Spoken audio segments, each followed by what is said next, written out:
Jhelum valley کی تحصیل وادی لیپا میں سابق وزیر اعظم آزاد کشمیر راجہ محمد فاروق حیدر خان کی قیادت میں پاک فوج زندہ باد ریلی میں بڑی تعداد میں عوام کی شرکت، پرجوش نعرے بازی۔ ریلی کے شرکا نے جھنڈے اور بینرز اٹھا رکھے تھے جن پر پاکستان اور پاک فوج کے حق میں نعرے درج تھے۔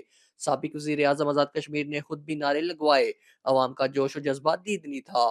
وادی لیپا میں منعقدہ ریلی سے سابق وزیر اعظم آزاد کشمیر راجہ محمد فاروق حیدر خان نے خطاب کرتے ہوئے کہا کہ یوم فتح ہر سال جوش و جذبے سے منائیں گے۔ ہندوستان کو شکست تاریخی لمحہ ہے۔ جنرل عاصم منیر سے لے کر ایک سپاہی تک کو خراج تحسین پیش کرتا ہوں۔ بری فوج، پاک بحریہ، پاک فضائیہ نے ہندوستان کا غرور ہاک میں ملا کر تاریخ رقم کر دی۔ قوم آئندہ جمعے کو یوم تشکر منائے، شکرانے کے نوافل ادا کریں۔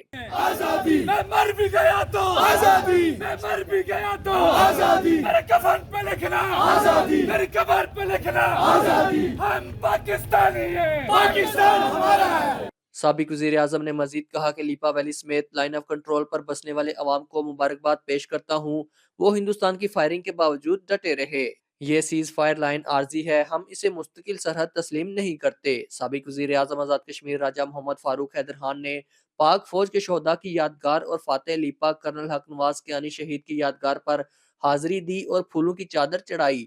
راجہ محمد فاروق حیدر خان نے افواج پاکستان کے جوانوں سے ملاقات کی اور مٹھائی بھی کھلائی۔ رضوان ایوان، جے کے نیوز، وادی لیپا۔